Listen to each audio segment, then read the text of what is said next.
Mike Brown, the former FEMA director. Joining us here is the former FEMA director. History, I think, was very unkind to you, my friend. Very unkind. Mr. Brown, thanks for being with us. This is Michael Brown Unplugged. Hey, everybody. Welcome to this episode of Michael Brown Unplugged. Glad to have you with me.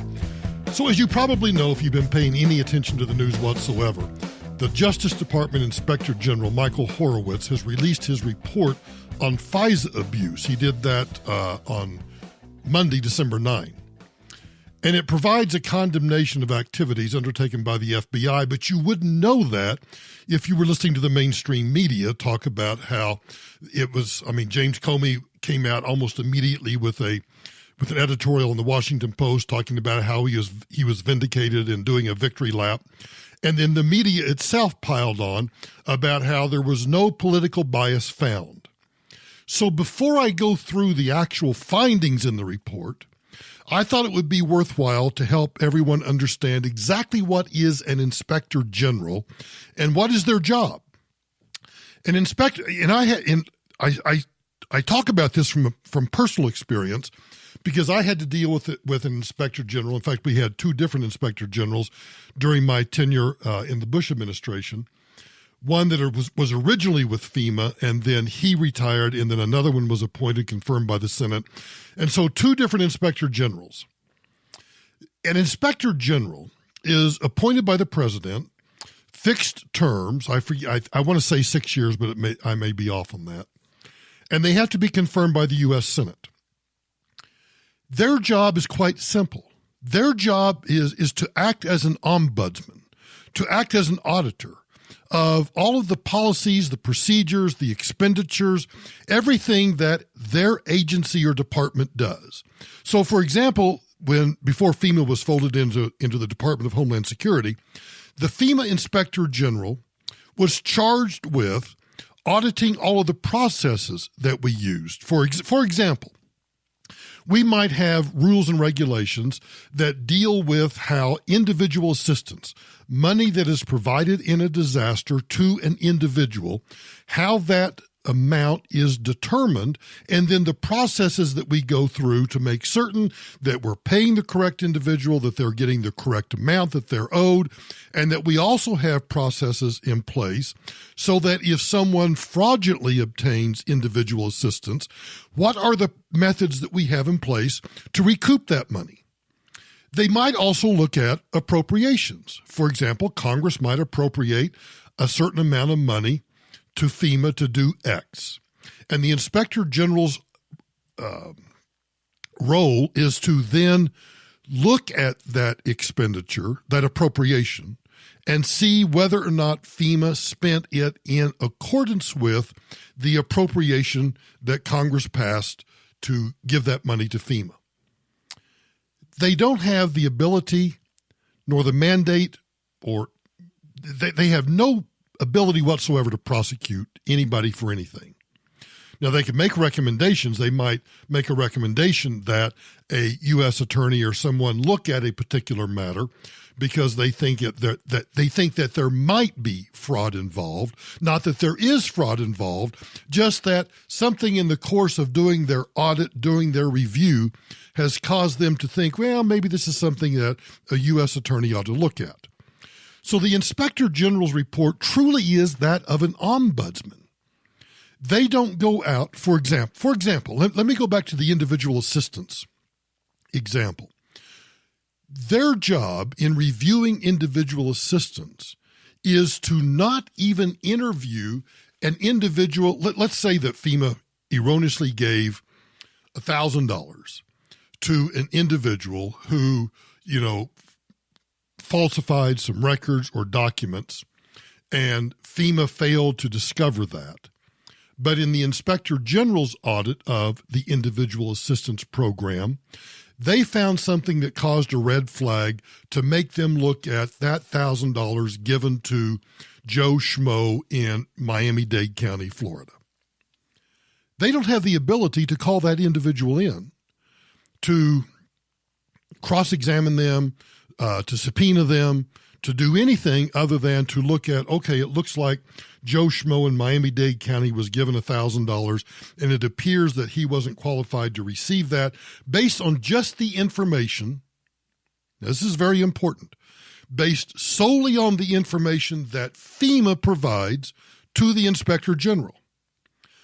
So now with that kind of backdrop, let's go to the Justice Department Inspector General Michael Horowitz.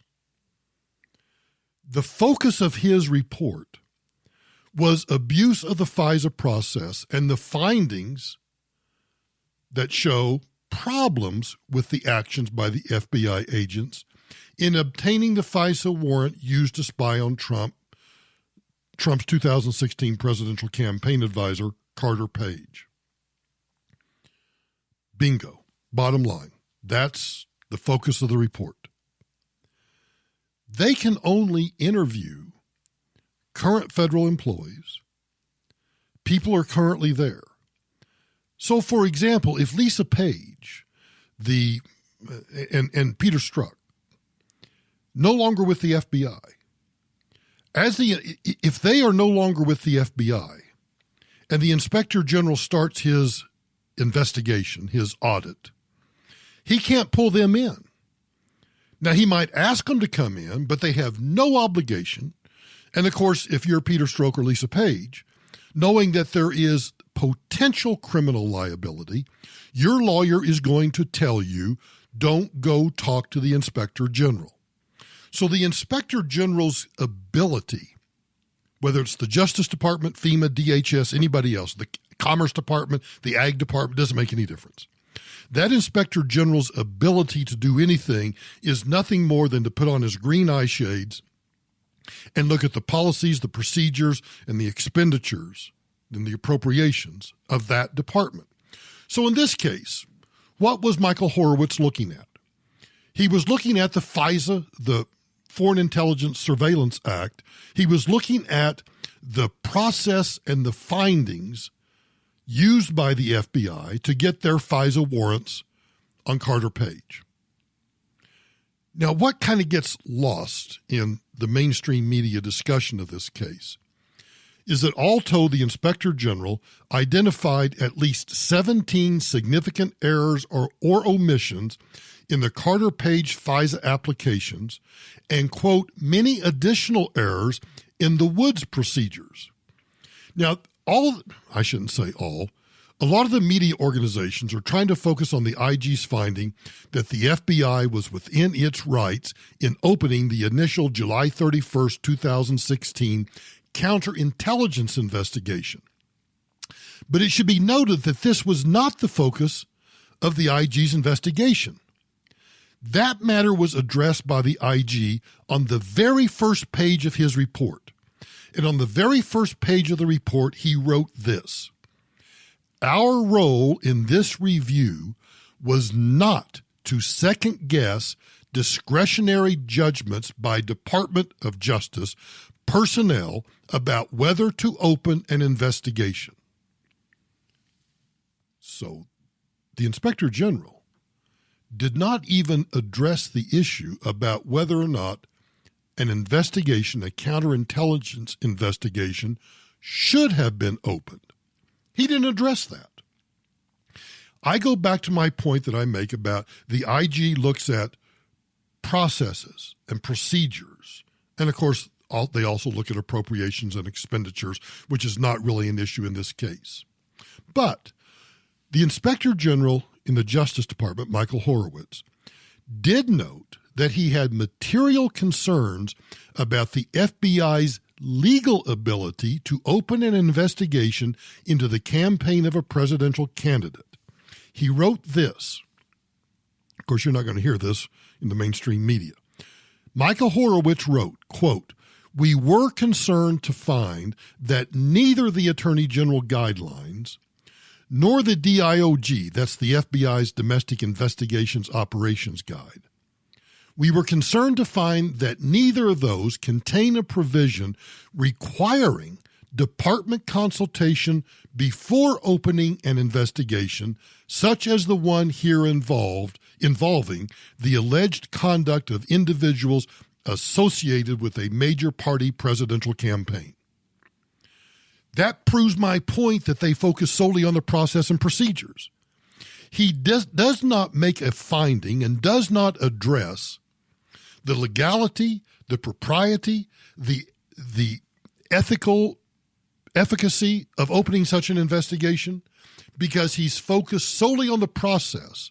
And by focusing solely on the process, the Inspector General has said we were concerned that we did not find any processes, any provisions, any guidelines requiring that before the FBI opens an investigation, a counterintelligence or otherwise, of a major party presidential campaign, we are concerned that we didn't find any rules or regulations, any processes, any procedures regarding that.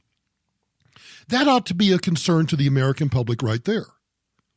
You mean, and of course, let me give the Department of Justice a little wiggle room here. Who would have imagined that you needed guidelines to direct the FBI about how they should conduct an investigation, a counterintelligence investigation, not a criminal investigation, but a counterintelligence investigation against a major party presidential campaign? Who would have thought you needed a process or procedures to do that? Because that's not something that the FBI should be doing, period. Now, the Inspector General's report highlighted several areas of misconduct and identified a number of errors and findings that I want to go through. So sometimes people complain that the podcast is too short. Sometimes they complain the podcast is too long. You'll be the judge here, because I want to go through each of these.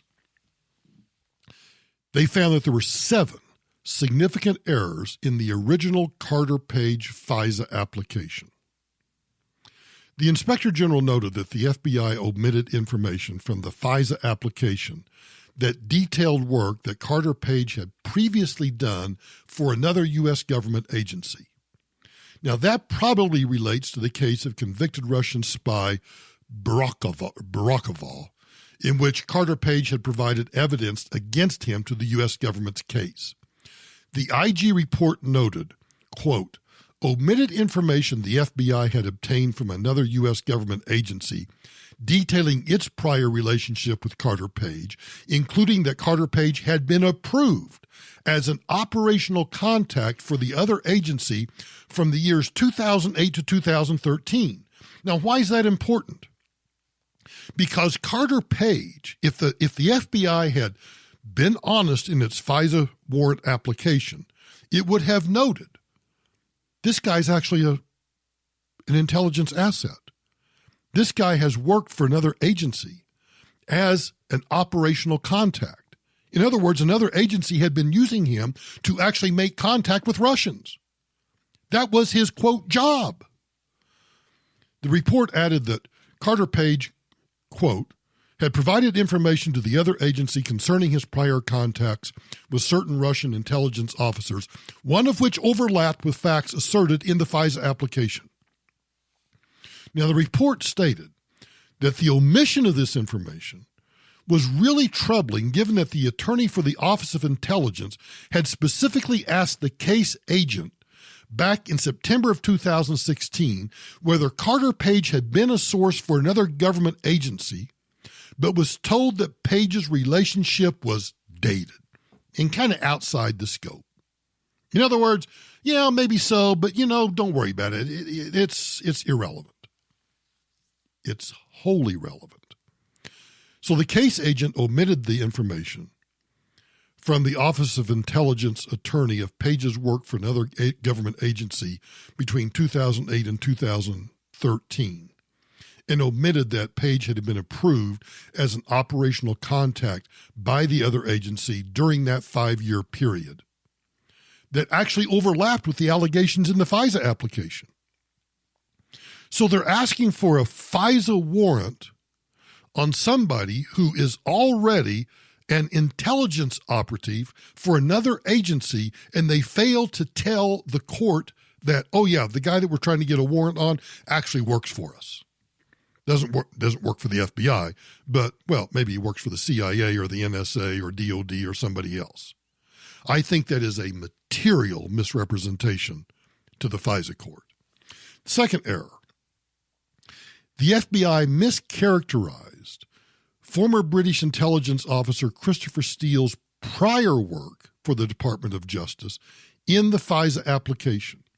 According to the report, this, quote, included a source characterization statement asserting Steele's prior reporting had been corroborated and used in criminal proceedings, which, if you understand what was really going on there, overstates the significance of Steele's past reporting and was not approved by Steele's handling agency or his handler as required by Wood's procedures.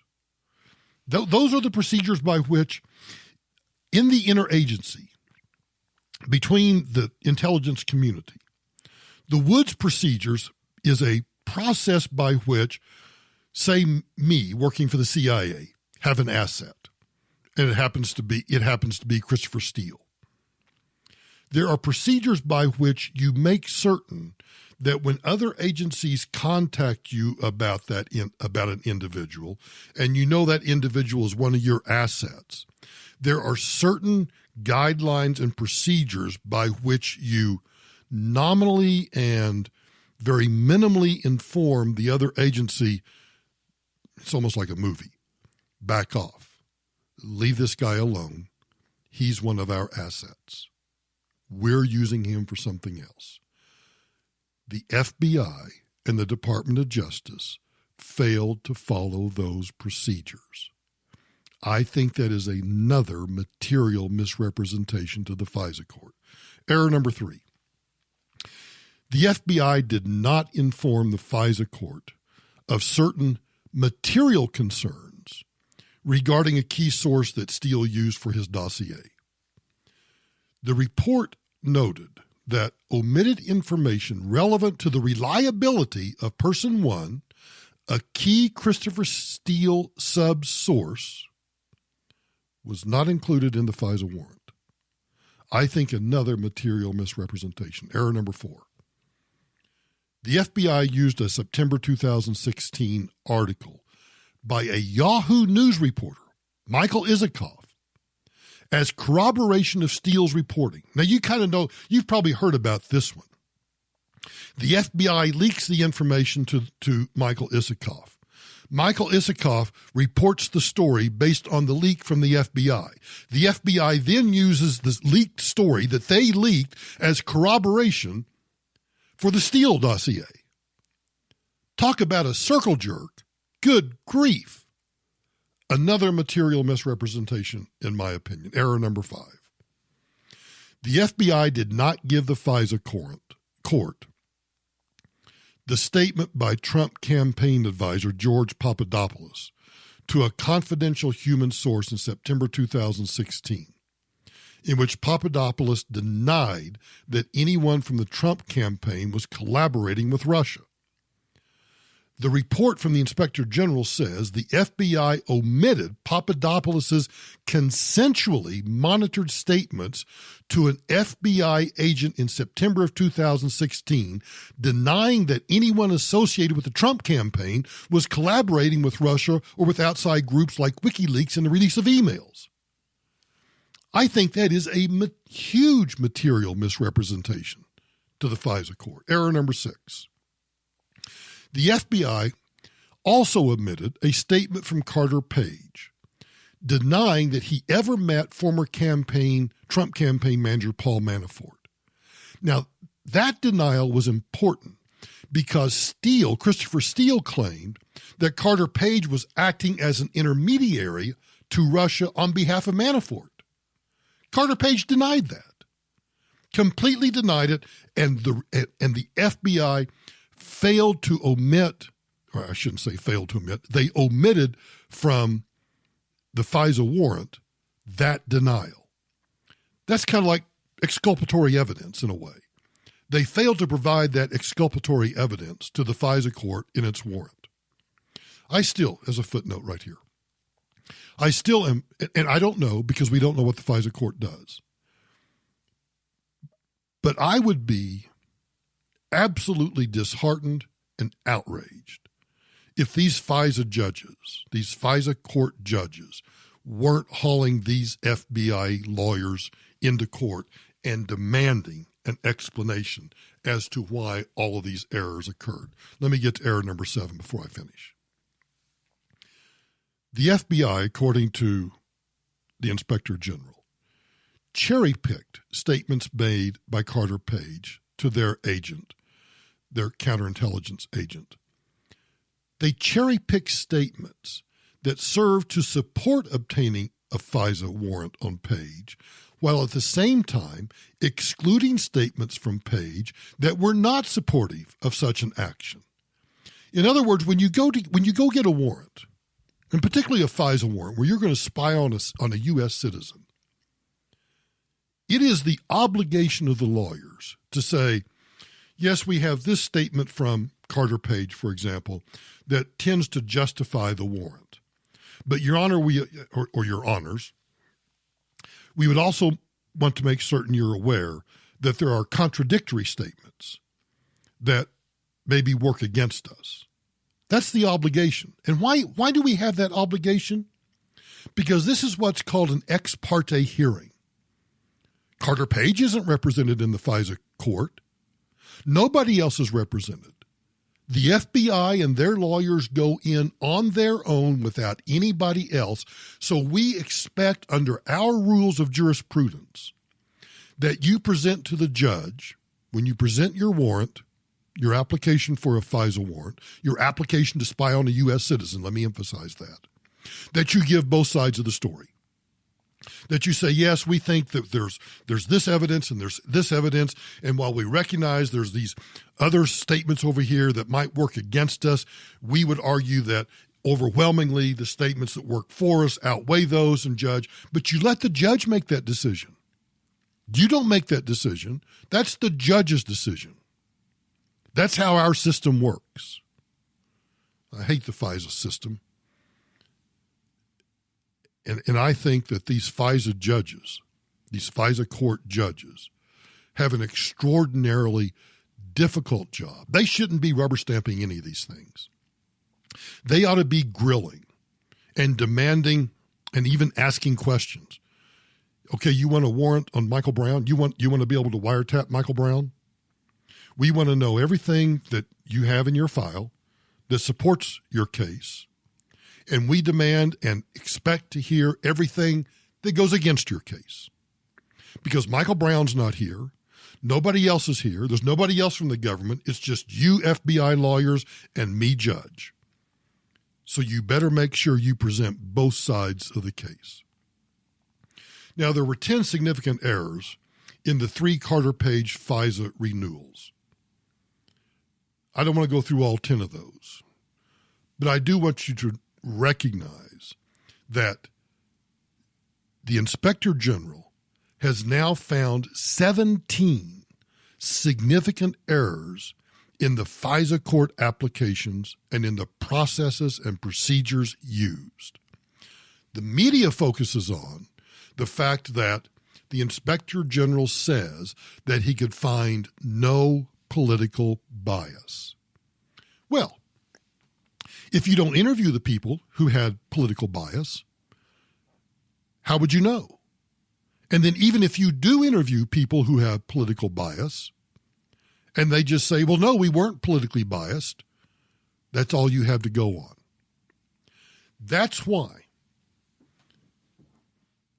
I think it's astounding that both the Attorney General and U.S. Attorney Durham, who are doing the criminal investigation.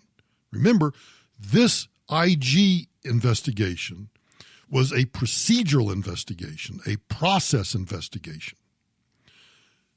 The U.S. Attorney Durham and the Attorney General are doing a criminal investigation. And they have both issued statements that they vehemently disagree with the conclusion that there was no political bias or that there was no wrongdoing, or that these errors were just simply mistakes. I think that means that they're trying to give respect, as they should, to the Inspector General because he is limited in what he can do. But they're trying to stop this narrative from growing that says nothing was done wrong.